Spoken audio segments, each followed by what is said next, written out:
Mobile নামক এমন একটা বস্তু তোমার চোখের দৃষ্টিকে কেড়ে নিয়েছে, তোমার চরিত্রকে হরণ করে নিয়েছে, তোমার হৃদয় রাজ্যে ইহুদিদের সকল নোংরামির বাসা বেঁধে দিয়েছে। এখান থেকে বের হয়ে আসতে হবে। কেন বের হয়ে আসতে হবে? আল্লাহ রাব্বুল আলামিন বলেছেন ইন্নাল কাফিরিনা কানু লাকুম আদুওয়াম মুবিনা। আল্লাহ বলেছেন the heretics are the eternal enemy of the believers. Allah রাব্বুল আলামিন জানিয়ে দিয়েছে বেঈমান কাফেরেরা মুসলমানদের প্রকাশ্য শত্রু। কারণ আল্লাহ বলেছেন উইদ্দাতিল কাফিরিন, ওরা কাফের, কাফেরদের জন্য আল্লাহ বরাদ্দ করেছেন জাহান্নাম। কিন্তু তোমরা তাদের সাথে যুক্ত হওয়ার কারণে তোমাদের ঠিকানা হবে জাহান্নাম। আমি চাই না তোমরা জাহান্নামী হও। এই জন্য আজকে আমি শিরোনাম দিয়েছি ইয়া আইয়ুহাল্লাযীনা আমানু কু আনফুসাকুম ওয়া আহলিকুম নারা। আল্লাহ রাব্বুল আলামিন বলেছেন O believers, save yourself and your families from the fire. Allah বলেছেন মুমিনদেরকে ডেকে ডেকে তুমি জাহান্নাম থেকে বাঁচো এবং তোমার পরিবারকে জাহান্নাম থেকে বাঁচাও। আমি আজকে এসেছি তোমাদেরকে বাঁচার রাস্তা দেখানোর জন্য। বলতেছিলাম কবি বলেছেন এই দেহটা হলো কাগজের ঘুড়ির মতো, রুহটা হলো রশির মতো, নাটাই হলো আজরাইল।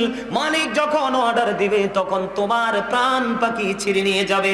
আহারে যুবকের দল, তোমরা তো কিছুই জানো না। আল্লাহ রাসূল বলেছেন মৃত্যুর সবচেয়ে কম যন্ত্রণা হলো 1000 তলোয়ার মারার আঘাতের চেয়েও ভয়ঙ্কর। নাউজুবিল্লাহ বলেন না, আরে জোরে। মরণ থেকে বাঁচতে পারবা না? বাঁচতে পারবো? বাঁচার সুযোগ নাই। আল্লাহ বলেছেন কবরে যখন যাইবা গোসলেন্ডিটা দিয়ে আইসো, কি মাজাটা টাইট করে আইসো, না হয় উপায় থাকবে না। আল্লাহ বলতেছেন ইন্না বাতশা রাব্বিকা লাশাদীদ, the seizing of Allah is difficult. আল্লাহর ধরা খুব শক্ত, আল্লাহর পাকড়াও বড় শক্ত।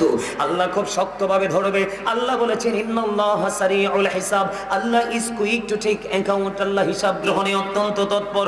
বন্ধু, তোমাদেরকে কেমন করে বুঝাবো? আল্লাহর নবী বলেছেন আল কবরু রাওজাতুম মির রিয়াদিল জান্নাতি ওয়া হুফরাতুম মিন হুফারিন নার।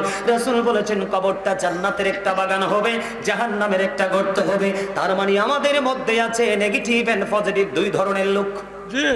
এক ধরন হলো পুরো মুমিন, আর এক ধরন হলো পুরো মুনাফিক। দাদা ঠিক আছে নি? মুমিনের জন্য হবে কবর জান্নাত, মুনাফিকের জন্য হবে কবর জাহান্নাম। তোমাদের জন্য আমি বলতে চাই কবর যখন জাহান্নাম হবে অত্যন্ত ভয়ঙ্কর হবে রে যুবক। ও আমার এই বক্রপুরের ভাই বাবারা, আমার মা বোনদেরকে ডেকে ডেকে বলছি গো, হৃদয়ের জানালা খুলে সবাই শোনো না।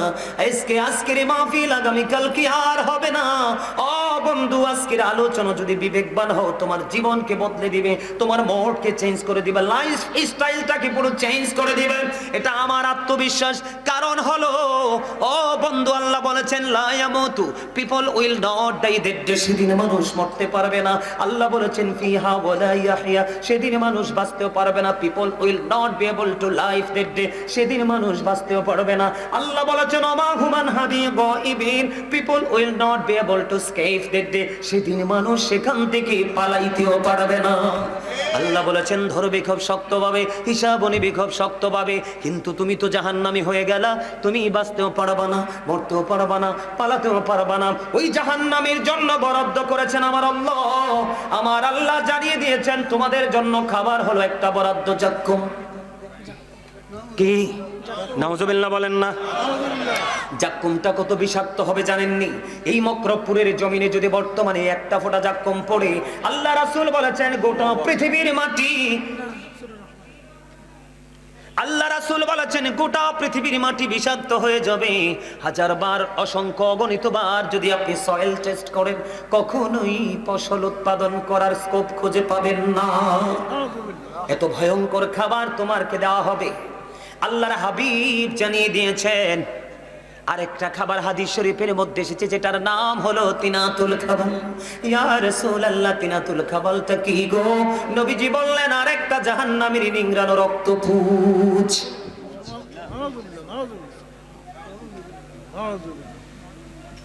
আরেকটা জাহান্নামীর রক্তপুঁজ খাইতে দেওয়া হবে। পারবেন খাইতে? কথা কয় না। আর এটা কি দুনিয়ার যে ফোড়া হয়, বিষ ফোড়া হয়, ওই রক্তপুঁজের মতো নয়। অত্যন্ত ভয়ঙ্কর রক্তপুঁজ খেতে দেওয়া হবে, খাইতে হবে। বাঁচারও সুযোগ নেই, মরারও সুযোগ নাই, পালাবারও এই জন্য বলেছি বন্ধু, তোমরা বেশি বেশি করে জিকির করো। আল্লাহ রাব্বুল আলামিন বলেছেন, ইয়া আইয়ুহাল্লাযীনা আমানু যকুরুল্লাহা যিকরান কাসীরা ওয়াসাব্বিহুহু বুকরাতা ওয়াসীলা। আল্লাহ বলেছেন ঈমানদারদেরকে তোমরা বেশি বেশি করে জিকির করো, সকাল তো সন্ধ্যা আল্লাহর পবিত্রতা ঘোষণা করো। কেমন করে করব?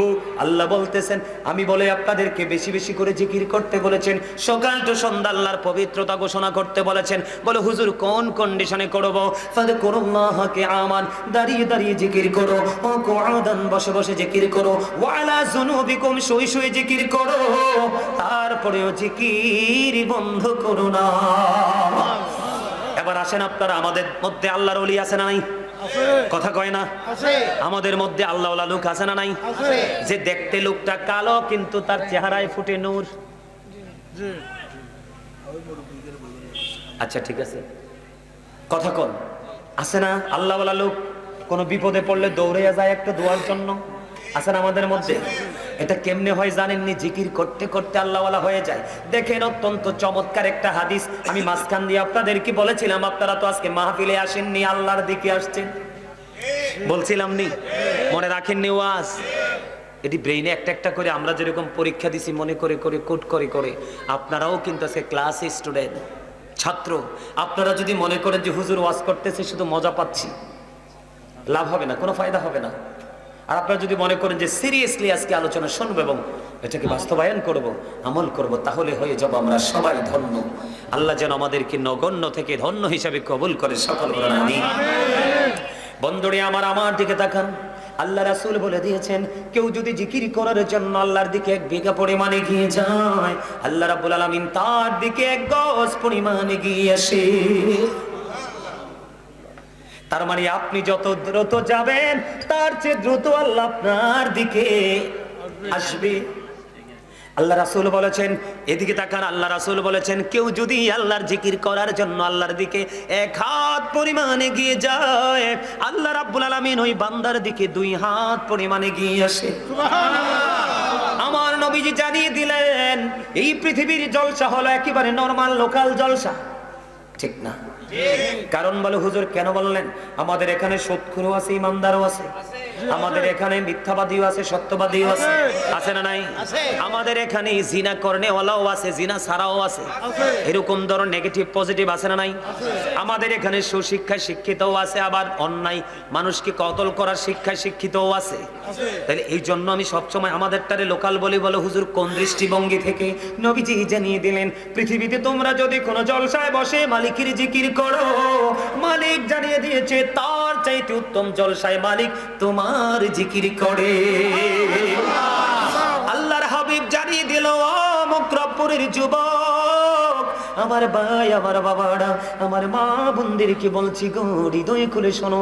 সবচেয়ে বড় মজার যে খবরটা আমার নবীজি জানিয়ে দিলেন, কেউ যখন জিকির করার জন্য জিকিরের জলসার দিকে আল্লাহর দিকে হেঁটে হেঁটে আসে, আল্লাহ রাব্বুল আলামিন ওই বান্দার দিকে দৌড়ে চলে আসে। তার মানে হলো, আপনি যত দ্রুত আল্লাহর কাছে যেতে চান, আল্লাহ তার চাইতে দ্রুত আপনার কাছে এসে আপন হয়ে যাবে। তখন আপনার হাত হয়ে যাবে আল্লাহর কুদরতি হাত, আপনার চোখ হয়ে যাবে আল্লাহর কুদরতি চোখ, আপনার কান হয়ে যাবে আল্লাহর কুদরতি কান, আপনার পা হয়ে যাবে আল্লাহর কুদরতি পা। তখন আপনার সাথে যখন কেউ বকাবকি করবে, তখন আল্লাহ রাব্বুল আলামিন তার বিরুদ্ধে নিজেই যুদ্ধ ঘোষণা করবে, কারণ আপনি তখন জিকির করতে করতে হয়ে যাবেন আল্লাহর ওয়ালি। ধরে পায় না? খবর কি ভালো লাগে সবার কাছে? মাশাআল্লাহ, আলহামদুলিল্লাহ বলে, আরো জোরে আলহামদুলিল্লাহ, আরো জোরে আলহামদুলিল্লাহ। আমাদের মধ্যে আরেকটা জিকির আছে, নামাজ, আছে না নাই? নামাজ একটা জিকির। আল্লাহর নবী হযরত আবু যর রাদিয়াল্লাহু তাআলা আনহু থেকে হাদিস বর্ণিত। দেখেন জিকিরের ফজিলত কেমনে আল্লাহ তার বান্দাকে আপন করে নেয়, আল্লাহ তার বান্দাকে কেমন করে তার কুদরতি মায়ার বাঁধনে আবদ্ধ করে নেয়।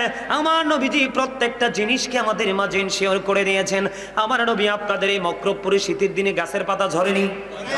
সব গাছের পাতা ঝরে, সব গাছের পাতা ঝরে, তাল গাছের পাতা ঝরে, এটা টাইম হইলে পরে। নারকেল গাছ টাইম হইলে পরে, সুপারি গাছ, কিন্তু আর ম্যাক্সিমাম গাছের পাতাই তো বিরামহীন ভাবে ঝরে। আল্লাহর হাবিব কি করলেন? বের হলেন, হাদিসের রাবি হলেন হযরতে আবু যর। নবীজি বের হলেন, বের হয়ে চাইয়া দেখলেন গাছের পাতাগুলো শীতের কারণে শুষ্ক হয়ে ঝরে ঝরে পড়ছে। হাদিসের মধ্যে এসেছে নবীজি দুটো ঢালা ধরলো, ধরার পরে আবু যরকে ডাক দিলেন। আবু যর উত্তর দিলেন, লাব্বাইকা ইয়া রাসূলুল্লাহ, আমি হাজির। এবার আমার নবী বললেন, রে আবু যর, তুমি নজর দিয়ে চাইয়া দেখো শীতের দিনের কারণে শুষ্ক হয়ে গাছের পাতাগুলো কেমনে ঝরে ঝরে পড়ে। আল্লাহর প্রিয় বান্দা যখন আল্লাহর গোলামির জন্য নামাজে দাঁড়াবে, কুদরতি এই কপালটা যখন আল্লাহর কুদরতি কদমের মধ্যে লাগায়া দিবি, তখনই ওই গাছের পাতার মতো জীবনের গুনাহগুলো সব ঝরে পড়ে যাবে। তাহলে জিকিরে লাভ আছে না? আছে। তাহলে আমি যে জিকির করলাম, আপনারা যে মুখটা বন্ধ রাখছেন, জুলুম করছেন না নিজের উপরে নিজে? আমার তো কিচ্ছু হইছে না, আমার গোলামি ঠিকই আছে, আছে না নাই? দুরূদ যখন পড়ছে মোটামুটি ম্যাক্সিমাম লোকে পড়ছেন, কিছু লোকে তালা দিছেন হামুকের মতো। বর্ষাকালে বৃষ্টি হইলে দেখবেন মাটি ফাইটটা হামুক বাইর, শিং দুইটা বের করে মনের আনন্দে আর এবাঞ্চের ফায়ের নমুনা দেখলে আর মুখ খুলে না, বাড়িতে না ভাঙ্গিয়া এর পরে আশের বাচ্চারে খাওয়ান লাগে, ঠিক না ভাই? ঠিক। আমাদের মধ্যে এমন কিছু হামুইকা মুখ মুসলমান আছে, কি মুখ ভাই? আল্লাহ যাই করুক হামুকের মতো লাগাই ফেলবো, যেইটা হইব পরে হইব। এডি কিপটা, এডি অহংকারী। আল্লাহ কই যাবে যদি হইবি টাইম মতো হইবি। ওমা আল্লাহ সব ওয়াজ করে লাইছে, আপনি কার উপরে দোষ দিবেন? সূরা ইউনূস খুলে দেখেন, আল্লাহ কয় ইন্নাল্লাহা লা ইয়াজলিমুন নাসা শাইয়্যান ওয়ালাকিন্নান নাসা আনফুসাহুম ইয়াজলিমুন। আল্লাহ কয় আমি বান্দার উপর জুলুম করি না। তার মানে আল্লাহ আল্লাহর বান্দার উপর অত্যাচার করে না, বান্দা নিজেই নিজের উপর অত্যাচার করে।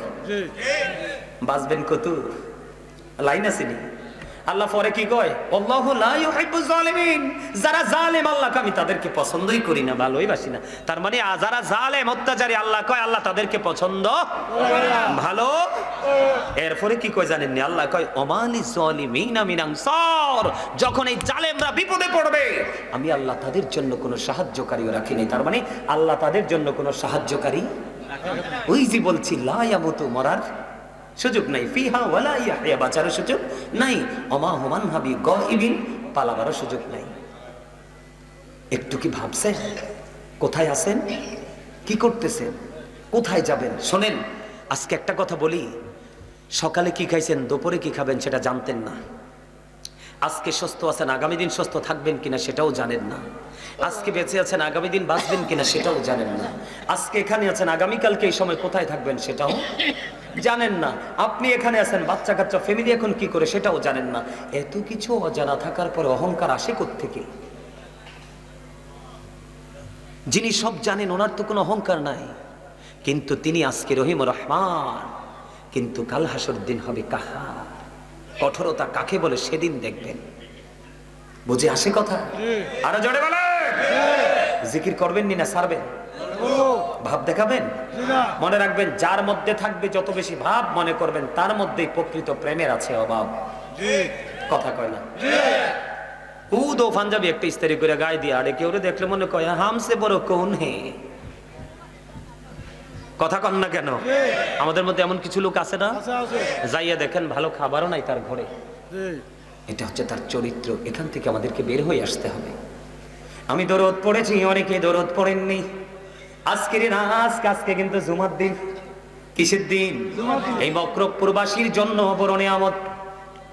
আল্লাহর নবী জানিয়ে দিয়েছেন জুমার দিনে কেউ যদি নবীকে ভালোবেসে মাত্র 80 বার দরুদ পড়তে পারো, তাহলে 80 বছরের সগীরা গুনাহ আমার আল্লাহ মাফ করে দেয়। দাইলামি শরীফের মধ্যে এসেছে হাদিস খানা। হাদিসের রাবি হলেন হযরতে আনাস রাদিয়াল্লাহু তাআলা আনহু। আল্লাহর হাবিব সরকারি মদিনা তিনি জানিয়ে দিয়েছেন, বন্ধু মনটা দিয়ে শুনেন, পৃথিবীর বুকে কেউ যদি নবীকে মহব্বত করে মাত্র 1000 বার যদি দরুদ পড়ে রে, নবীজি বলেছেন সে জান্নাত না দেখা পর্যন্ত মরণ হবে না। আমরা আতর ট্রান্সফার করা দেখে আপনারা শব্দের চৌকাইয়া ঢুকছে আতরের বোতলে। হাদিস কি কইছি মনে নাই? কইতে পারবেন নাকি? কইছি কইতেন না তো, কারণ আমরা মহাব্বত লাগছে, নবীর সুন্নত আদায় করছে। প্রধান বক্তারে মনে পছন্দ হয়েছে আর কি, আল্লাহ কুদের ভালোবাসা দিছে। আলহামদুলিল্লাহ কোন? আলহামদুলিল্লাহ। এটা কি ভালোবাসা না? আরে মিয়া মহাব্বত, রাসূল কইছে এটা দিতে চাইলে ফিরাই দিও না। সুবহানাল্লাহ কোন না? সুবহানাল্লাহ। আবার বলছি, নবীজি বলেছেন নবীকে ভালোবেসে প্রতিদিন কেউ যদি 1000 বার দরুদ পড়ে, তাহলে সে জান্নাত না দেখা পর্যন্ত মরণ হবে না। জোরে জোরে কন্যা সুবহানাল্লাহ। এই জন্য বলি পাইলে নিরালাই গো নবী, পাইলে নিরালাই, পাইলে নিরালাই গো নবী, পাইলে নিরালাই। দুই কদমে চুমু খাবো, দুই কদমে চুমু খাবো, চরণে ধুলে মাখবো গাই, পাইলে নিরালাই গো নবী, পাইলে নিরালাই, পাইলে নিরালাই গো নবী, পাইলে নিরালাই। মারহাবা, আর জোরে ঘুম চলিয়েছে না? হ্যাঁ আছে না? আল্লাহ তুমি আরে বাঁচাইছে, আর মুসল্লি বালা যে একটা হাসি দিচ্ছেন, বিউটিফুল স্মাইলিং, চমৎকার লাগছে। এই হাসির কারণে কি হয়েছে, নতুন আরেকটু ফিলিংস আসছে। কম পক্ষে 30 মিনিট কোনো ক্লান্তি আসবে না, ঠিক না ব্যাঠি? আরে আপনি রাগ করছেন কিল্লাই, কি হয়েছে? মন খারাপ? হ্যাঁ আপনারে কইয়া সাদা টুপি, মন খারাপ না? এ আমি দাত্রী সাউনের লাগিয়ে প্রশ্নটা করছি। আলহামদুলিল্লাহ বলেন আলহামদুলিল্লাহ। কারণ আমার এই জায়গাটা শেষ, এটা আমার ব্যক্তিগতভাবে আপনাদেরকে অ্যাক্টিভ করার জন্য বলেছি। ভালো লাগছে? কিন্তু আমার মূল আলোচনা হলো আজকে বর্তমানে একটা ব্যাধি আমাদের সমাজে চারপাশে ঘুরে বেড়াচ্ছে। সেই ব্যাধিটা হলো বাবা মা যখন একটু অসুস্থ হয়ে যায়, সন্তান পাশ কাটিয়ে অন্যদিকে চলে যায়। আছে না? ঠিক না? সম্মানিত উপস্থিতি, এটা কেন বললাম জানেন? Paradise of the child under the feet of the mother, মায়ের পায়ের নিচেই সন্তানের জান্নাত। রাসূলকে প্রশ্ন করলেন একজন, ইয়া রাসূলুল্লাহ, আমার কাছ থেকে সবচেয়ে মিষ্টি যেই ব্যবহারটা, এটা কার পাওয়ার হক বেশি? রাসূল বললেন ক্বালা উম্মুকা, তোমার মা। ক্বালা সুম্মা মান, তারপরে কি? রাসূল বললেন ক্বালা উম্মুকা, তোমার মা। আবার প্রশ্ন করলেন ক্বালা সুম্মা মান, তারপরে কে? রাসূল বললেন ক্বালা উম্মুকা, তোমার মা। আবার প্রশ্ন করলেন ক্বালা সুম্মা মান, নেক্সট কে? রাসূল বললেন ক্বালা আবুকা, তোমার বাবা। তাহলে বাবা মাকে অবহেলা করার সুযোগ আছে? আরো জোরে।